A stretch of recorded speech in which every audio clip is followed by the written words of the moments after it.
Bihar public service commission के द्वारा assistant के लिए प्रिलिमिनरी एग्जामिनेशन 28 अप्रैल को हेल्ड करवाया गया था। इस वीडियो में हम लोग डिटेल्स में उस क्वेश्चन पेपर का एनालिसिस करेंगे।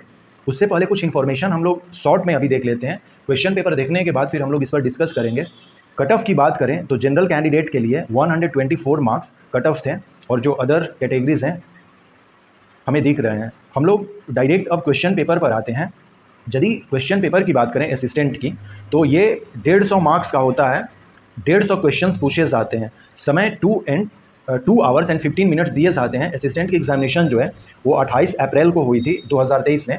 काफ़ी इंपॉर्टेंट यह क्वेश्चन पेपर है। अदर जो प्रीलिम्स एग्जामिनेशन है जो बीपीएससी के द्वारा ली जाती हैं, तो अभी हम लोगों ने देखा कि 150 मार्क्स में 124 मार्क्स कट ऑफ है। लेकिन यहाँ पर एक बात है कि इस क्वेश्चन पेपर में निगेटिव मार्किंग नहीं है। तो हम लोग देखते हैं कि किस तरह के क्वेश्चंस आए थे जिसके चलते कि ये जो कट ऑफ है 150 में 124 मार्क्स है। इसमें मैथ्स और रीजनिंग के भी कुछ एक्स्ट्रा क्वेश्चंस होते हैं। जैसे क्वेश्चन नंबर 1 जो है हमारा ये रीजनिंग का है। इसका ऑप्शन सी जो है वो करेक्ट आंसर हो जाएगा। और असिस्टेंट में 4 ही ऑप्शंस के साथ बीपीएससी अपना क्वेश्चन पेपर देता है। तो हम लोग मैथ्स और रीजनिंग के जो क्वेश्चंस है उसका केवल आंसर की देख लेंगे। और ये जो आंसर की है बिहार पब्लिक सर्विस कमीशन का जो फाइनल आंसर की है उसके थ्रू हम लोग ये देख रहे हैं। बाद में कभी इस क्वेश्चन पेपर को अलग से हम लोग डिस्कस करेंगे जिसमें कि मैथ्स और रीजनिंग के क्वेश्चन का सलूशन करेंगे। लेकिन इस वीडियो में हम लोग जनरल स्टडी का जो क्वेश्चन पेपर है उसको डिटेल्स में देखेंगे।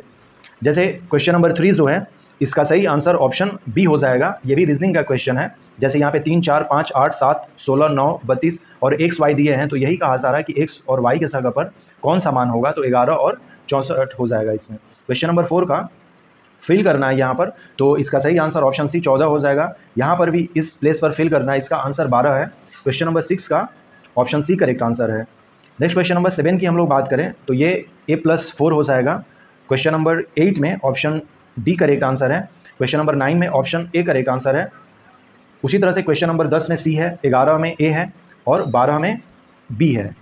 अभी हम लोग रीजनिंग और मैथ्स के केवल आंसर देखेंगे। ये लगभग मैथ्स और रीजनिंग के 50 क्वेश्चंस प्लस हैं। पहले 50 है, उसके बाद अदर भी क्वेश्चंस होंगे। लेकिन सबसे पहले अभी चूँकि ये हम लोग सेट सी का सलूशन देख रहे हैं, ये सेट सी का है, तो इसमें मैथ्स से और रीजनिंग से स्टार्ट है। जैसे क्वेश्चन नंबर 13 का जो अपना ऑप्शन है करेक्ट आंसर ऑप्शन डी हो जाएगा। 14 के लिए डी हो जाएगा। 15 के लिए ए है। उसी तरह से क्वेश्चन नंबर 16 जो है, जैसे कबूतर का संबंध शांति से है उसी तरह सफ़ेद झंडा का जो संबंध है वो समर्पण से है। युद्ध के समय में यदि आप सफ़ेद झंडा दिखाते हैं अर्थात कि आप समर्पण कर रहे हैं, तो ऑप्शन सी करेक्ट आंसर हो जाएगा। क्वेश्चन नंबर 17 अध्ययन का संबंध ज्ञान से है उसी तरह कार्य का जो संबंध है वो अनुभव से है। ऑप्शन सी करेक्ट आंसर है। क्वेश्चन नंबर 18 का जो सही आंसर है वो ऑप्शन बी करेक्ट आंसर है। Question number 19 option A correct answer है। क्वेश्चन नंबर 21 का भी ऑप्शन ए आंसर सही है। 22 का ऑप्शन डी करेक्ट आंसर हो जाएगा। क्वेश्चन नंबर 20 का ऑप्शन सी और क्वेश्चन नंबर 23 का ऑप्शन बी करेक्ट आंसर है। क्वेश्चन नंबर 24 जैसे यहाँ पर कहा गया है कि वाष्पन, बादल और वर्षा जिस तरह से संबंध रखते हैं उसी तरह से दुर्घटना, चोट और दर्द जो है ये संबंध रखते हैं। Question number 28 option A correct answer हो जाएगा। यहाँ पर ये श्रृंखला जो है इसमें 32 जो है ये गलत यहाँ पर है। क्वेश्चन नंबर 25 का ऑप्शन सी करेक्ट आंसर हो जाएगा। जैसे जूता जो है वो मोची बनाता है उसी तरह से चश्मा जो है चश्मा कार इसका सही आंसर हो जाएगा। क्वेश्चन नंबर 30 जो है ऑप्शन डी करेक्ट आंसर है इसमें और 26 का ऑप्शन डी है। 27 इसमें पूछा गया है कि ये जो समूह है इसमें से विषम कौन है, तो नील जो है वो इसका डिफरेंट हो जाएगा क्योंकि नील एक प्लांट भी होता है और नील एक कलर भी है, जबकि लाल, हरा, पीला केवल और केवल रंग ही होते हैं। Question number 31 option B correct answer है। क्वेश्चन नंबर 32 में जैसे यहाँ पर शब्द दिए हुए हैं और अर्धपूर्ण क्रम में हमें इसको व्यवस्थित करना है, जैसे मेढक, गरुड़, टिड्डा, सांप, घास, तो ये जो है अपना इकोसिस्टम का जो चयन है उससे रिलेटेड यह क्वेश्चन पूछा गया है कि सबसे पहले घास होगा, घास को टिड्डा खाएगा, टिड्डा को वो मेढक भी खा सकता है, गरुड़ भी खा सकता है, सांप भी खा सकता है, लेकिन हम लोग टिड्डा को कहेंगे कि मेढक खाएगा, फिर उसको सांप खाएगा और फाइनली गरुड़ खाएगा, तो ऑप्शन डी इसका सही आंसर हो जाएगा। क्वेश्चन नंबर 35 का ऑप्शन सी करेक्ट आंसर है। क्वेश्चन नंबर 36 का ऑप्शन ए, 33 का ऑप्शन डी, 37 का ऑप्शन डी, 38 का ऑप्शन बी और 34 का ऑप्शन ए करेक्ट आंसर है। उसी तरह से क्वेश्चन नंबर 39 सी हो जाएगा, 42 डी है, 43 ए है, 40 ए है। उसी तरह से इस तरह में जो भी क्वेश्चंस हैं अभी हम लोग इसके ऑप्शंस को देख लेते हैं कि कौन सा ऑप्शन करेक्ट है। Question number 45 option D correct answer है, 48 का ऑप्शन बी करेक्ट आंसर है, 46 ए हो जाएगा, और ये जो है अपना ऑप्शन ए करेक्ट आंसर है, 50 का ऑप्शन सी करेक्ट आंसर है। जैसे इसमें कह रहा है कि किसी टेलीफोन डायरेक्टरी में निम्न में से कौन सा नाम मध्य में आएगी, तो वही डिक्शनरी के थ्रू जो मीनिंग है हम लोग करेंगे। इसमें 1 2 3 4 5 है, तो जो तीसरे नंबर पर होगा वो कौन सा है, तो सेजविट, इस तरह का जो वर्ड है वो आ जाएगा। अब हमारा जनरल स्टडी का क्वेश्चन स्टार्ट होता है यहाँ से।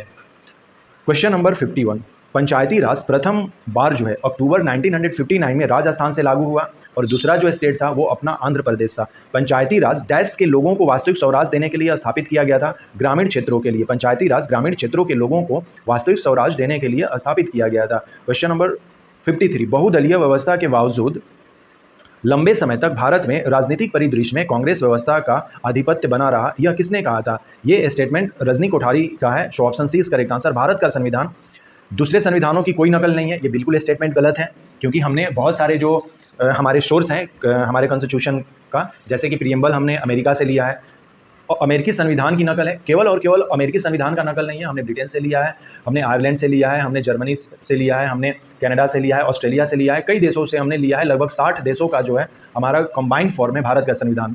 एक मूल संविधान है, बिल्कुल मूल संविधान नहीं है, क्योंकि हमने बहुत सारे लोगों से लिया है, तो इसलिए यह उधार का एक बोरा है, that means borrow of other constitution. तो भारत का संविधान जो है वो सही प्रेजेंट करेगा, यह एक उधार का बोरा है, option D correct answer. Question number 55, किस भारतीय राज्य ने 1969 से 70 में खनिज उत्पादन में करीबन 32.33% के तौर पर अग्रणी स्थिति बना ली थी?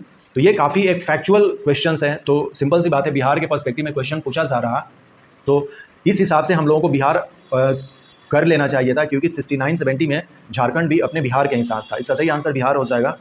Question number 56, JN. टाटा ने सिंहभूम में किन दो नदियों के मध्य अपनी लौह इस्पात, जो आज जमशेदपुर है, वो सुवर्ण रेखा और खरकाई रिवर के बीच में, ये जो जमशेदपुर है अपना सिचुएटेड है। हरित क्रांति मुख्य रूप से सीमित थी खाद्य फसलों तक, जिसमें कि गेहूं और धान मेजर हैं। भारत में सिंचाई के महत्वपूर्ण स्रोत है, तो कुएं भी हैं, तालाब भी हैं, नहरें भी हैं, उपयुक्त सभी ऑप्शन डी करेक्ट आंसर हो जाएगा। क्वेश्चन नंबर 59, विश्व में कौन सा देश अभी तक मिश्रित तकनीक को अपनाने में वास्तविक रूप से सफल हुआ है? तो चीन जो है वो सही आंसर हो जाएगा। क्वेश्चन नंबर 60, आवर्तन के आधार पर ज्वालामुखियों को किसमें वर्गीकृत किया जा सकता है? तो वो निष्क्रिय भी हो सकती हैं, विलुप्त भी हो सकती हैं, सक्रिय भी हो सकती हैं, इसलिए ऑप्शन डी करेक्ट आंसर है। व्यापक दरिद्रता ज़्यादा देखी जाती है, तो सिंपल सी बात है, न्यूजीलैंड तो एक डेवलप्ड कंट्री ही है, लैटिन अमेरिका में भी उतना नहीं है, एशिया में भी उतना नहीं है, लेकिन फिर भी जैसे कि हम लोग हैं, इंडिया के लोग हैं, फिर अफगानिस्तान पाकिस्तान के लोग हैं, यहाँ पर दरिद्रता देखी जाती है। लेकिन होलास्टिक में अफ्रीका कंटिनेंट में, जो यहाँ पर अफ्रीका कंटिनेंट में 54 कंट्रीज़ हैं, मोस्ट ऑफ जो कंट्रीज़ हैं यहाँ पर दरिद्रता देखने को मिलती है, इसलिए इसका सही आंसर ऑप्शन ए हो जाएगा। ये एक ओपन टाइप का क्वेश्चन है कि इसको थोड़ा सा अलग तरीके से हमें सोचना पड़ेगा। गोदावरी, कृष्णा और कावेरी जो नदियां हैं, ये भारत में दक्षिणी क्षेत्र में हैं।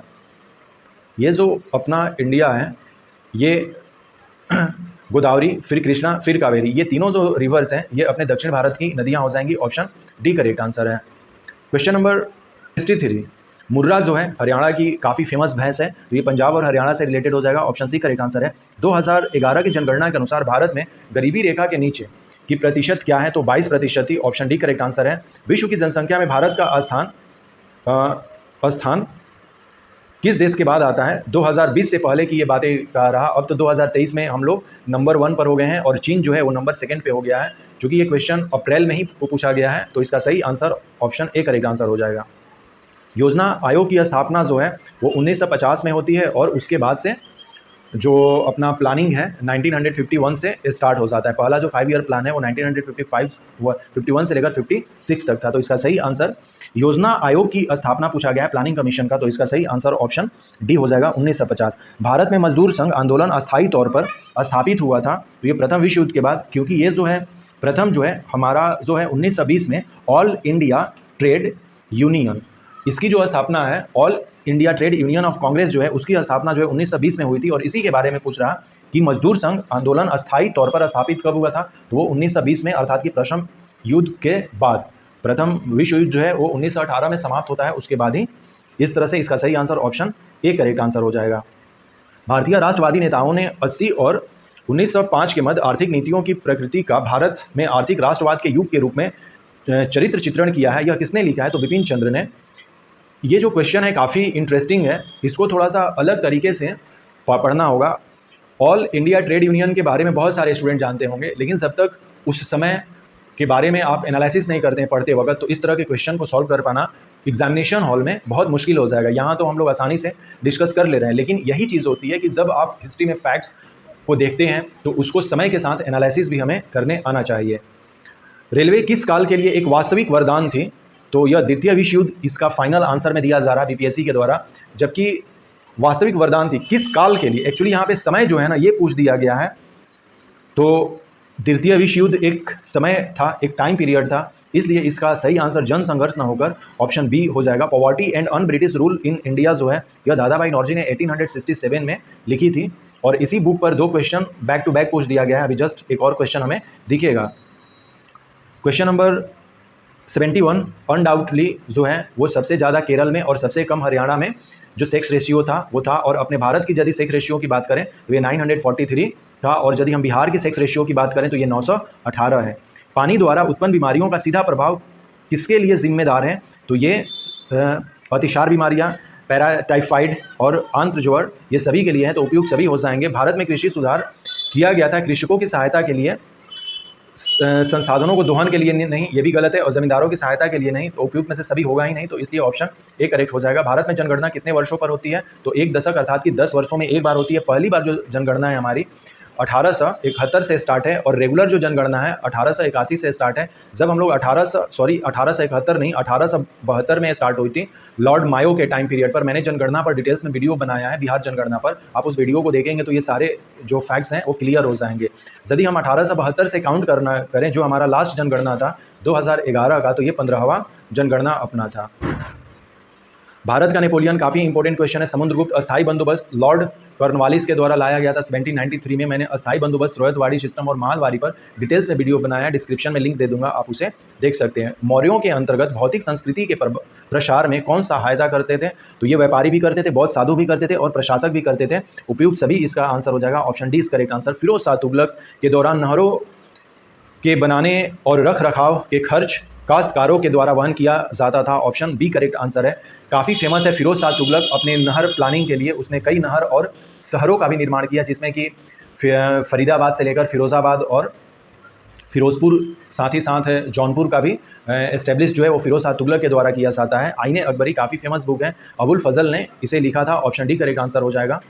क्वेश्चन नंबर 79 ऑलरेडी हमने देख लिया है। किसने प्रसन्नतापूर्वक 1907 जब कांग्रेस में पहली बार जब स्प्लिट हुई थी, जिसको सूरत स्प्लिट कहते हैं, हमारे लिए एक महान जीत है, ये लॉर्ड मिंटो ने कहा था, क्योंकि लॉर्ड मिंटो का जो टाइम पीरियड है ये 1905 से लेकर 1910 तक रहता है। लॉर्ड मिंटो जब करजन चला जाता है तो लॉर्ड मिंटो आता है, और मिंटो के बाद जो है वो हार्डिंग आता है। तो ये अपना क्रोनोलॉजी भी हमें पता होना चाहिए। तो यदि हमें क्रोनोलॉजी पता होता तो इसका आंसर हम लोग कर सकते थे। ये लॉर्ड करजन तो बिल्कुल नहीं होगा, क्योंकि वो तो 1905 में ही चला गया था, 1907 में लॉर्ड मिंटो का टाइम था। धन प्रवाह सिद्धांत, यही जो है अन ब्रिटिश रूल, ये जो अपने दादाभाई नौरोजी की जो पुस्तक थी poverty and un British rule in India जो है, इसी में ये बात कही गई है, ये वाली बात, धन प्रवाह सिद्धांत।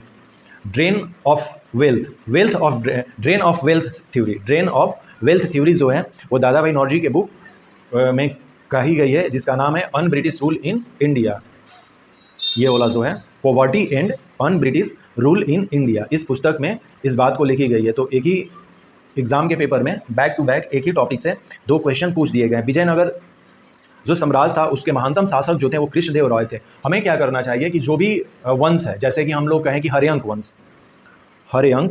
वंश का जो सबसे प्रतापी राजा कौन है, तो हम लोग जानते हैं कि हर्यंक वंश में 3 जो है फेमस हुए, बिंबिसार हैं, अजातशत्रु हैं और उदयन हैं। तो हर्यंक वंश में यदि एक राजा को चूज करना होगा तो वो हम अजातशत्रु को करेंगे, तो अजातशत्रु हो गए। उसी तरह से कुषाण वंश के जो सबसे प्रतापी राजा होंगे या महान राजा होंगे वो कनिष्क हो जाएंगे। जैसे कि मौर्य वंश के जो प्रतापी राजा हैं वो हो जाएंगे अशोक। उसी तरह से विजयनगर के जो महानतम शासक हैं वो कृष्णदेव राय हो जाएंगे, जो कि तुलुव वंश के शासक थे। विजयनगर साम्राज्य में 4 वंश थे। पहला था जो संगम वंश, जिसके कि फाउंडर थे हरिहर और बुक्का। 1336 ईस्वी में जो है वो विजयनगर साम्राज्य की स्थापना होती है संगम वंश के द्वारा, जिसके फाउंडर हरिहर और बुक्का थे 1336 में। फिर आता है सुलुभ, फिर आता है तुलुव वंश, और लास्ट में आता है आरवीडू वंश। तो ये 4 वंश हैं विजयनगर साम्राज्य में। तो इसके महानतम जो राजा हैं वो कृष्णदेव राय हो जाएंगे, क्योंकि इन्होंने अष्ट दिग्गज की जो कॉन्सेप्ट है वो चलाया चलाए थे। एक अष्ट दिग्गज हैं और एक अष्ट प्रधान है। अष्ट प्रधान, तो अष्ट प्रधान शिवाजी चलाए थे और अष्ट दिग्गज जो हैं वो कृष्णदेव रॉय चलाए। संपन्नता से षड्यंत्र और विद्रोह को जन्म दिया तथा दरिद्रता अस्थायित्व और शांति की गारंटी देती है, ये किसने कहा था? तो ये जियाउद्दीन बर्नी ने कहा था। ये काफ़ी क्वेश्चन जो है थोड़ा सा कंट्रोवर्शियल टाइप का दिख रहा है, इसमें फाइंड कर पाना काफ़ी मुश्किल है, लेकिन बिहार पब्लिक सर्विस कमीशन ने इस क्वेश्चन का आंसर जो है आर्य समाज दिया है और ये बताया है कि कुछ जो लोग थे इन पर सेडिक्शन का चार्ज जो है वो लगा था षड्यंत्र करने के लिए। तो षड्यंत्रकारी संगठन जो है किस संगठन को कहा गया है? तो आर्य समाज इसमें हो जाएगा सही आंसर, क्योंकि ब्रह्म समाज तो नहीं होगा, थियोसॉफिकल सोसाइटी भी नहीं होगा, तो उपयुक्त में से सभी नहीं होगा, आर्य समाज। क्योंकि आर्य समाज में जैसे लाला लाजपत राय लोग जैसे जुड़े हुए थे और लाला लाजपत राय का सीधा सा संबंध गद्दर पार्टी के जो लोग थे उनसे बताया जाता है, तो इसलिए इसमें कहा जा रहा है कि आर्य समाज इसका सही आंसर हो जाएगा। 14 वर्ष हो जाएगा मुफ्त शिक्षा के लिए। इनमें से किसका भारत में प्रत्यक्ष चुनाव होता है? तो विधानसभा के सदस्यों का, और ये जो है इनका डायरेक्ट इलेक्शन नहीं होता है। क्वेश्चन नंबर 87, भारत में संविधान संशोधन संसद के द्वारा किया जाता है। पार्ट 20 आर्टिकल 368 में संशोधन के बारे में कहा गया, संविधान संशोधन जो कि संसद के द्वारा किया जाता है। पंचायत के चुनावों में राजनीतिक दलों की साझेदारी का किसने विरोध किया था? तो ये जयप्रकाश नारायण हो जाएंगे, ऑप्शन बी करेक्ट आंसर है। राज्य के पुनर्गठन की शक्ति किसके पास है? तो भारतीय संसद के पास। म्यूनिसिपल कॉर्पोरेशन साधारणतः बड़े कस्बों के प्रशासन के लिए स्थापित की जाती है, इसका सही आंसर ऑप्शन बी है। नेक्स्ट क्वेश्चन नंबर 91, कार्बन मुक्त परमाणु ऊर्जा से उत्पन्न होने वाले हाइड्रोजन का क्या नाम है? तो गुलाबी hydrogen, option C correct answer है। किस राज्य ने राज्य में आरक्षण को बढ़ाकर 76% कर दिया है? तो ये Chhattisgarh, option D correct answer है। चैत्य भूमि जो है वो बाबा साहब भीमराव अम्बेडकर की समाधि स्थल है। क्वेश्चन नंबर 94, किस देश ने आर्टिफिशियल इंटेलिजेंस में जिम्मेदार प्रगति पर सहयोग करने के लिए यूरोपीय संघ के साथ समझौते पर हस्ताक्षर किया है? करंट अफेयर का ये क्वेश्चन है, तो इसका आंसर हो जाएगा United State of America, USA, इसका सही answer option C correct answer है। Indian Institute of Democratic Leadership ने किस राज्य में भारत के पहले मॉडल G20 शिखर सम्मेलन की मेजबानी की? Maharashtra, option B correct answer है। नेक्स्ट क्वेश्चन नंबर 96, 1 मार्च 2023 से federation of Indian chamber of commerce and industries के महासचिव के रूप में किसे नियुक्त किया गया है? ये शैलेश पाठक, ऑप्शन बी करेक्ट आंसर है। 2022 में कुल कितने व्यक्तियों को पद्म पुरस्कारों से सम्मानित किया गया था? तो 128, ऑप्शन ए करेक्ट आंसर। निम्नलिखित में से किस देश ने फीफा अंडर 17 महिला विश्व कप जीता है? Spain, option A correct answer है। 27 कॉप जो है ये मिस्र में हुआ है, ऑप्शन बी करेक्ट आंसर है इसका। कौन सा केंद्रीय मंत्रालय स्मार्ट समाधान चुनौती और समावेशी शहर पुरस्कार प्रदान करता है? तो आवास और शहरी मामले के मंत्रालय, ऑप्शन ए करेक्ट आंसर है। नेक्स्ट क्वेश्चन नंबर 101, निम्नलिखित कथनों में से कौन सा कथन हाथियों के बारे में सत्य है? पूछा गया है कि 3 महीने के हाथी का बच्चा आमतौर पर लगभग 2 क्विंटल वजन का होता है। ये हाथी दिन में 8 से 10 घंटे सोता है, ये स्टेटमेंट सही नहीं है। हाथी अपने भार वजन के कारण अधिक आराम करना पसंद करता है, ये भी सही नहीं है। और एक प्रौढ़ हाथी एक दिन में 2 क्विंटल से अधिक पत्तियां तथा डालियां खा सकता है, तो ये भी गलत है। निम्नलिखित में से कौन सा गर्म खून का प्राणी है? तो कबूतर, ऑप्शन सी करेक्ट आंसर हो जाएगा। विटामिन ए का जो अच्छा स्रोत है गिवन ऑप्शन के according, option B correct answer हो जाएगा, नारियल का तेल। निम्नलिखित में से गूथे आटे के फूलने का क्या कारण है? तो CO2 का उत्पादन, ऑप्शन ए करेक्ट आंसर है। क्वेश्चन नंबर 105 जो है दिख नहीं रहा, तो इसको पढ़ने की अभी कोई ज़रूरत नहीं है हमें। क्वेश्चन नंबर 106 में कहा गया है कि गर्मियों के दिनों में दूध से दही जल्दी बनता है, इसका कारण क्या है? तो ताप में वृद्धि के साथ बैक्टीरिया का विकास जो है वो बढ़ जाता है। हम लोगों ने देखा है जैसे अभी गर्मी का मौसम है तो दही जो है शाम को जोरन डालेंगे तो सुबह में वो दही अच्छे से जम जाएगा, लेकिन ठंडे के मौसम में दही जमता ही नहीं है जल्दी से, उसको गर्म करना पड़ता है।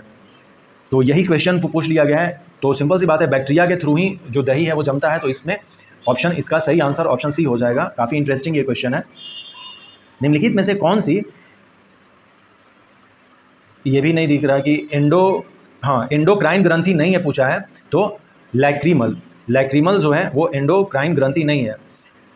रेस्ट्रिक्शंस एंजाइम का आविष्कार किसने किया था? स्मिथ और नाथन्स। ये काफ़ी फैक्चुअल इस तरह के क्वेश्चंस हैं कुछ। नेक्स्ट क्वेश्चन नंबर 113 है, निम्नलिखित में से कौन सा एक पादप हार्मोन है? तो साइटोकिनिन जो है ये प्लांट हार्मोन है, तो प्लांट हार्मोन के बारे में पूछा है। जैसे कि ऑक्सिन जो है ये भी एक प्लांट हार्मोन है, उसी तरह से साइटोकिनिन जो है एक प्लांट हार्मोन है, इसी के बारे में पूछा है। रस संवेदी अभिग्राहक जानकारी देते हैं तो स्वाद की। मस्तिष्क जिम्मेदार है हृदय के धड़कन को नियंत्रित करने के लिए, शरीर को संतुलन में बनाए रखने के लिए, सोच विचार के लिए, तो उपयुक्त सभी हो जाएंगे इसके। निम्नलिखित में से कौन सा एक अजैव निम्नीकरणीय पदार्थ है? तो DDT। कमरे में रखा हुआ गमले में लगा पौधा प्रकाश की दिशा में मुड़ जाता है, इस मुड़ने को क्या कहते हैं? तो फोटोट्रॉपिज्म। क्वेश्चन नंबर 113 देख लिया, प्लांट हार्मोन पर क्वेश्चन था। क्वेश्चन नंबर 114, निम्नलिखित में से किस कारण से भूमिगत जल में कमी नहीं होगी? तो वन रोपण से कमी नहीं होगी। मिर्च में तीखापन का जो मेन रीज़न है वो है capsaicin. Option D correct answer. वन्य जीव के अंतर्गत निम्नलिखित में से क्या आता है? तो वन्य पौधे तथा वन्य जीव दोनों आते हैं। ऑप्शन ए करेक्ट आंसर हो जाएगा। क्वेश्चन नंबर 117, निम्नलिखित में से कौन सी आनुवंशिक रूप से रूपांतरित फसल है? तो बीटी कॉटन भी है, बीटी ब्रिंजल भी है और गोल्डन राइस भी है। ऑप्शन डी करेक्ट आंसर हो जाएगा। प्रथम जीन परिवर्तन का पैदा किया हुआ पौधा कौन सा है? तो तंबाकू। ऑप्शन डी करेक्ट आंसर है। वायु प्रदूषण का प्रभाव प्रायः निम्नलिखित में से किस पर पाया जाता है? तो पत्ती पर। ऑप्शन डी करेक्ट आंसर है। तनाकंद का आम उदाहरण है, तो आलू जो है वो तनाकंद का एक एग्जाम्पल है। क्वेश्चन नंबर 121, निम्नलिखित में से थर्मल पावर प्लांट में किस एक का प्रयोग किया जाता है? तो जीवाश्म ईंधन का। विंड मिल से उत्पन्न विद्युत जो शक्ति है किस पर निर्भर करती है? तो पवन के वेग पर। जितना पवन का वेग होगा उतने जोरों से विंडमिल जो है वो घूमेगा और बिजली फिर उस तरह से पैदा होगी। नेक्स्ट क्वेश्चन नंबर 123, विद्युत धारा को निम्नलिखित में से किस यंत्र से मापा जाता है? Ammeter. Option A correct, D correct answer है। निम्नलिखित में से किसमें टंगस्टन का प्रयोग किया जाता है? तो विद्युत बल्ब में किया जाता है। ऑप्शन डी करेक्ट आंसर है। चुंबकीय बल जो रेखाएं हैं यह कहाँ से निकलती हैं? तो उत्तरी ध्रुव से निकलती हैं। हम लोग जानते हैं कि ये अपना सदी मैग्नेट है, तो मैग्नेट में दो पोल होते हैं, एक नॉर्थ पोल और साउथ पोल। तो चुंबकीय बल जो है वो नॉर्थ पोल से निकलती हैं इस तरह से। यही क्वेश्चन पूछा गया था। प्रकाश का प्रकीर्ण जो है यह सभी में देखा जाता है, या वो सूर्योदय के समय सूर्य की लालिमा हो, या सूर्यास्त के समय सूर्य की लालिमा हो, या आकाश का रंग नीला हो। मानव आँख में नाभिक दूरी का परिवर्तन निम्नलिखित में से किसके कारण होता है? तो सिलियरी मसल्स के कारण। ऑप्शन ए करेक्ट आंसर है। गाड़ियों में पीछे देखने का दर्पण आवर्धन निम्नलिखित में से क्या होगा? एक से कम इसका सही आंसर है इसका आवर्धन। क्वेश्चन नंबर 129, निम्नलिखित माध्यमों में से किसमें प्रकाश की गति सबसे अधिकतम होगी? तो वायु में सबसे अधिक होगी। वायु में लगभग हम लोग मानकर चलते हैं कि 3×10⁸ मीटर पर सेकेंड होती है, जैसा कि वैक्यूम में होता है। शून्य प्रतिरोध वाले पदार्थ निम्नलिखित में से क्या होंगे? अतिचालक। निम्नलिखित में से कौन सा अम्लीय है? तो टमाटर भी है, दूध भी है और लेमन जूस जो है ये सब अम्लीय हैं। ऑप्शन डी करेक्ट आंसर हो जाएगा। निम्नलिखित में से कौन सा नीले लिटमस को लाल कर देता है? तो सिरका। ऑप्शन सी करेक्ट आंसर है। HCl घोल का pH 4 है, तो घोल की जो मोलरिटी है निम्नलिखित में से क्या होगी? तो 0.001 m। कास्टिक पोटास जो है KOH है। रासायनिक भाषा में मोर्चा अर्थात कि जंग लगना क्या है? तो hydrated ferric oxide. Option B correct answer है। CO2 और H2 दोनों गैस होती हैं, ये दोनों गैस रंगहीन होती हैं। ऑप्शन डी करेक्ट आंसर हो जाएगा। क्वेश्चन नंबर 137, लेड सल्फेट का रासायनिक सूत्र जो है PbSO4 हो जाएगा। वसायुक्त भोजन या बासी जो गंधयुक्त हो जाते हैं, बताइए कि निम्नलिखित में से किस क्रिया के कारण ऐसा होता है? तो उपचयन ऑक्सीकरण के कारण ये होता है।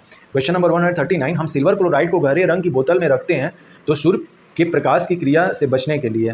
विटामिन B12 कोबलामाइन इसका रासायनिक नाम हो जाएगा। नेक्स्ट अदर मैथ्स के और रीजनिंग के कुछ क्वेश्चंस अभी दिखेंगे और 10 क्वेश्चन जो हैं। Question number 41 option B correct answer है। 143 का ऑप्शन सी है, ये ऑप्शन ए हो जाएगा। यहाँ भी ऑप्शन ए है, मैथ्स के क्वेश्चंस हैं। ये भी ऑप्शन ए है, ये ऑप्शन बी है, मैथ्स के क्वेश्चन है दोनों। इसका ऑप्शन डी है। क्वेश्चन नंबर 149 का भी डी है और यहाँ पर सी और ये ए है। अब थोड़ा सा फाइनल आंसर की को भी हम लोग थोड़ा सा देख लेते हैं। 28/4/2023 को एग्जामिनेशन हुई थी, एच असिस्टेंट प्रिलिमिनरी एग्जामिनेशन। चूँकि हमारा सीरीज़ जो था वो सी था, तो हम लोग देख लेते हैं। जैसे कि इसमें कहा है ना, इंडिगो वाला जो क्वेश्चन हम लोग देखें तो इसमें कह रहा है कि जो है वो प्लांट्स एंड कलर है, इंडिगो दोनों, जबकि अदर जो है वो केवल और केवल रंग है, नो चेंज अदर। इधर कुछ एक्सप्लेनेशन नहीं दिया गया है। यहाँ पर एक मैथ्स या रीजनिंग का जो भी क्वेश्चन है उसका यहाँ पे एक्सप्लेनेशन किया गया है। जब हम लोग मैथ्स और रीजनिंग का क्वेश्चन करेंगे तो वो देख लेंगे यहाँ पे। Samudragupta regarded as Napoleon, material culture cover trade and commerce, ये नहीं है। जैसे आईने अकबरी अबुल फजल हम लोग जानते हैं, परमानेंट लॉर्ड कर्नवालिस 1793, ये लॉर्ड मिंटो हो जाएगा। Dadabhai Naoroji, poverty and un British rule in India. Krishna Deva Raya जो हैं इनका टाइम पीरियड ये तुलुक डायनेस्टी के थे। जियाउद्दीन बर्नीज जो है तारीख़ फिरोज शाही में मेंशन इस तरह से करता है। जेपी वाला जो क्वेश्चन था यहाँ पर,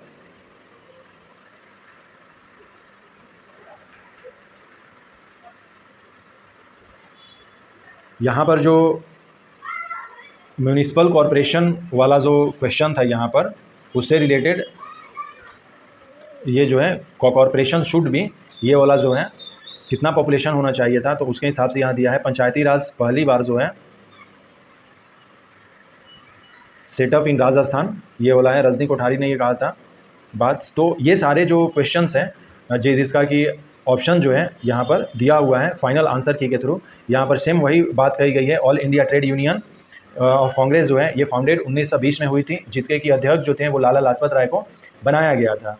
और ये जस्ट जो घटना है जो प्रथम विश्व युद्ध के बाद ये घटना हुई थी, और इसी तरह से क्वेश्चन पूछा गया था। तो ये सारे अपने टोटल 150 जो क्वेश्चंस हैं, मैं स्क्रॉल कर दे रहा हूँ एक बार, ये फ्यूचर में कभी भी हम लोग इसको देख भी सकते हैं कि फाइनल आंसर ये दिया गया था बिहार पब्लिक सर्विस कमीशन के द्वारा। तो ये अपने 150 क्वेश्चंस हो गए। अब हम लोग थोड़ा सा अपना रिजल्ट और कटअप पर भी बात कर लेते हैं। क्वेश्चन पेपर देखा जाए तो कोई आसान क्वेश्चन पेपर नहीं था। समय 2 घंटे 15 मिनट दिए गए थे। कुछ हिस्ट्री और साइंस के क्वेश्चंस आसान दिखे हैं, कुछ करंट के भी कुछ आसान हैं, लेकिन फिर भी इसका मतलब है कि 124 करने का मतलब है कि मोस्ट ऑफ क्वेश्चन जो है खासकर मैथ्स और रीजनिंग के हमारे वो सही होने चाहिए। जैसे अनरिजर्व का 124 है, फीमेल 120 है, उसी तरह से जो अदर कैटेगरीज हैं वो हैं। लेकिन यहाँ पर ये भी हमें देखने की ज़रूरत है कि कितने कैंडिडेट का यहाँ पे रिजल्ट हुआ है। 28 अप्रैल को ये एग्ज़ाम हुई थी। टोटल 33,645 जो कैंडिडेट है वो एग्ज़ाम में अपीयर हुए थे, और फाइनल जो प्रीलिम्स में एग्ज़ाम में रिजल्ट है वो 685 विद्यार्थियों को सफल घोषित किया गया है मेंस एग्जामिनेशन के लिए। तो 685 जो कैंडिडेट्स हैं उनके अकॉर्डिंग देखा जाए तो इसमें हम लोग देख सकते हैं कि 124 से ज़्यादा, जैसे ये जनरल कैंडिडेट का है, जैसे उपयुक्त सफल घोषित उम्मीदवारों में अनारक्षित जो हैं ये 296 जो हैं विद्यार्थी ये हैं। तो इसका मतलब है कि और इसमें महिलाएं भी होंगी। इसका मतलब है कि 124 से ज़्यादा जो मार्क्स हैं, लगभग 150 जो कैंडिडेट हैं वो ले आए हैं। इसका मतलब ये हमें बताता है। तो ये अपना कटअप हुआ असिस्टेंट का। कटअप भी हम लोगों ने देख लिया, क्वेश्चन पेपर भी देख लिया।